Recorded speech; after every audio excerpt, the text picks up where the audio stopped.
he will wander off and he will find someone else to feed on. Welcome to Sex, Love, and Soul. I'm your host, Mary L. As a former high-end sex worker turned spiritual relationship coach, I've embarked on a journey that's taken me from the depths of raw physical intimacy to the heights of soulful connection. In this podcast, we'll explore the intricate dance between sex, love, and spirituality, delving deep into the essence of what it means to truly connect with another human being on a profound level. Whether you're navigating the complexities of dating after decades of experience or seeking to reignite the spark in a long-term relationship, Sex, Love, and Soul is here to guide you.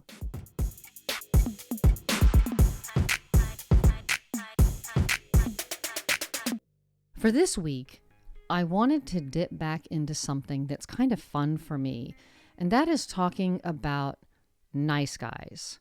And so this whole nice guy thing is such a conundrum for so many of us, especially those of us, we have these big hearts, we're giving, we're loving.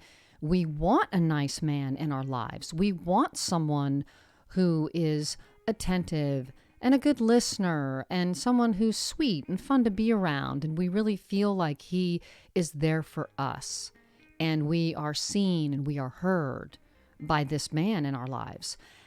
And many of us, we confuse niceness with kindness, right? There's a big difference. A nice man, I'll say nice guy. A nice guy is someone who does things seeking your approval.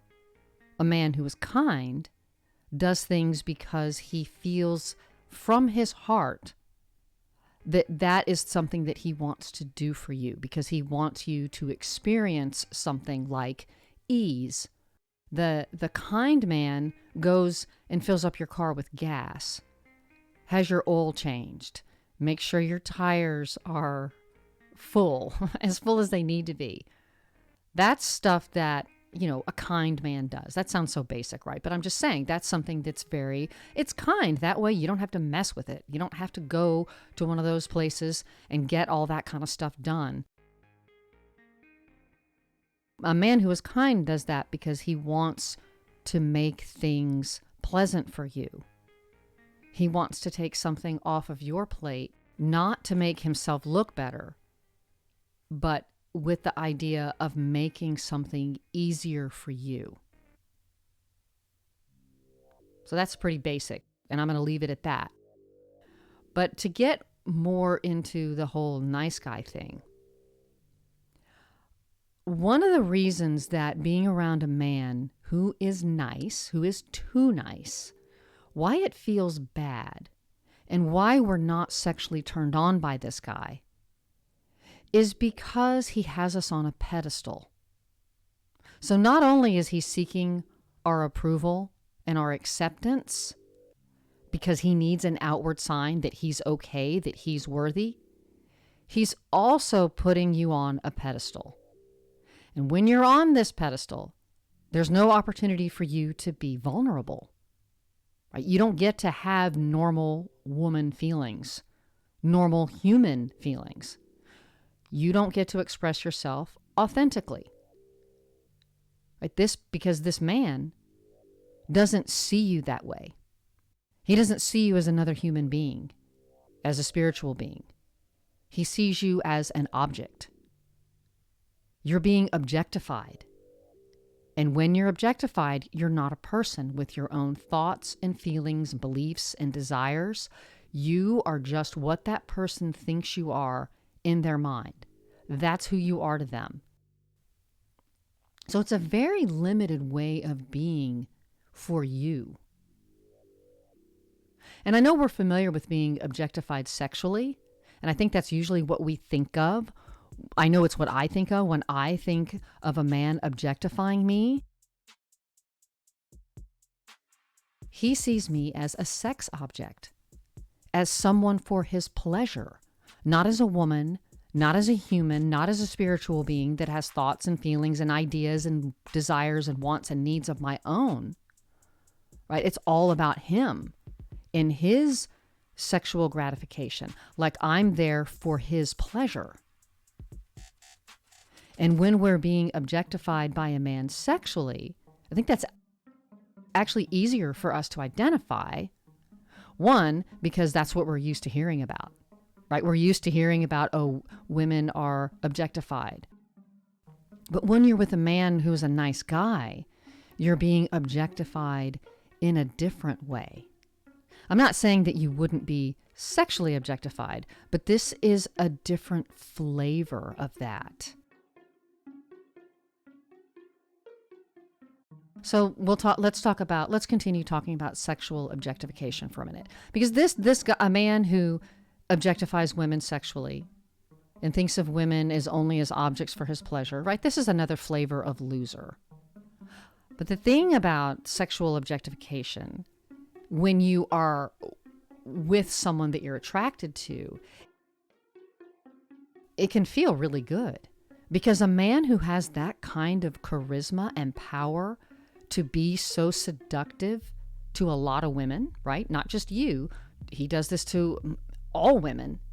He has a lot of sexual experience and he can be very good at sex and he knows a woman's body.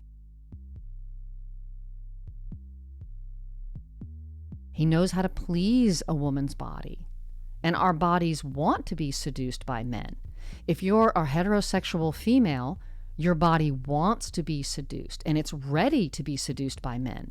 You know, our bodies are not as selective as our minds are when it comes to sexual attraction. And the power and the energy and the charisma, the sexual energy that this man has is intoxicating. We're so much more familiar with being sexually objectified. And part of it is because we've been socialized that way. Like we think that's normal for men to objectify us sexually.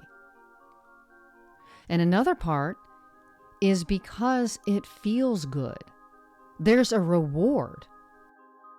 We get sexual pleasure, affection, attention. We get dopamine and all these other hormones are released into our system that feel very good. They're very powerful and they're designed that way by nature so that we want to procreate. That's what keeps the human race going. So we have all these amazing feelings in our bodies and it's literally intoxicating.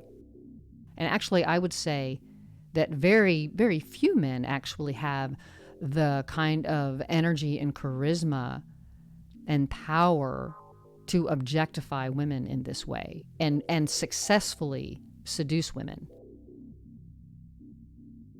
But the nice guy is doing the same thing to you as the jerk.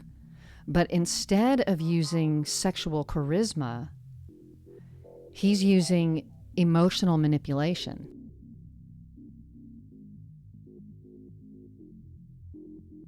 And with a nice guy, for a lot of us women, it's like, oh my gosh, I feel bad because I don't like this guy and he's so nice, right? We feel bad about ourselves for not liking someone who is nice to us and has all of these outward displays of some pretty amazing qualities that we say we want.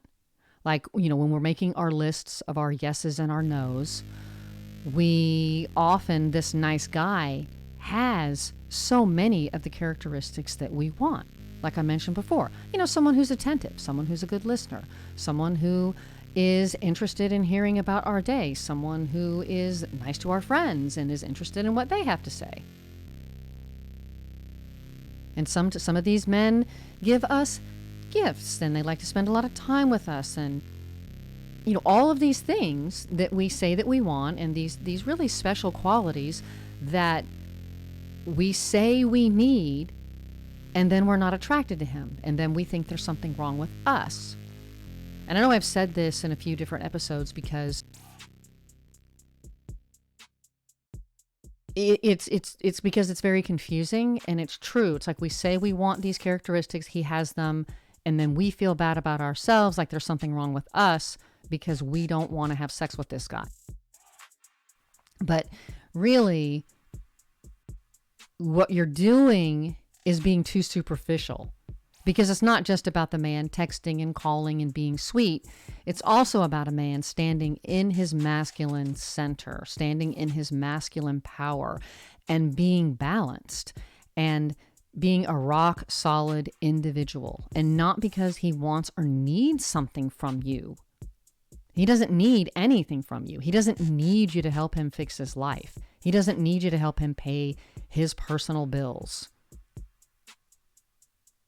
I mean, occasionally you'll need to give him a pep talk and be a cheerleader and be encouraging, right? And being supportive and let him know that everything's going to be all right.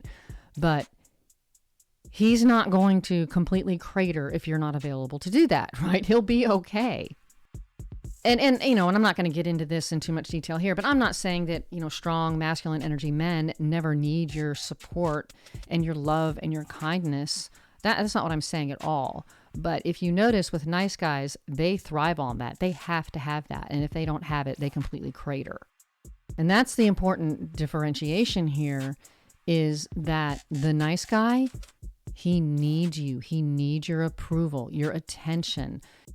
He needs it. It's like he has to see you. He needs to feed on you.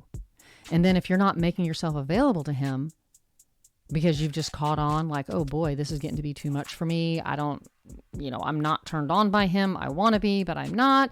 And so you start to back away.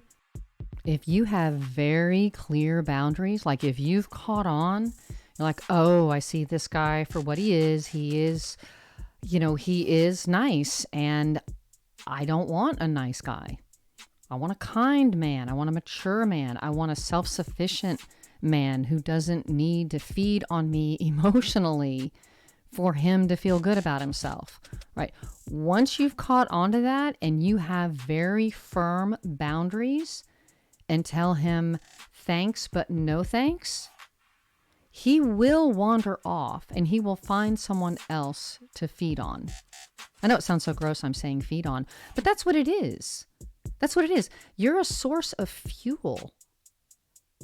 For men like this, we are sources of fuel.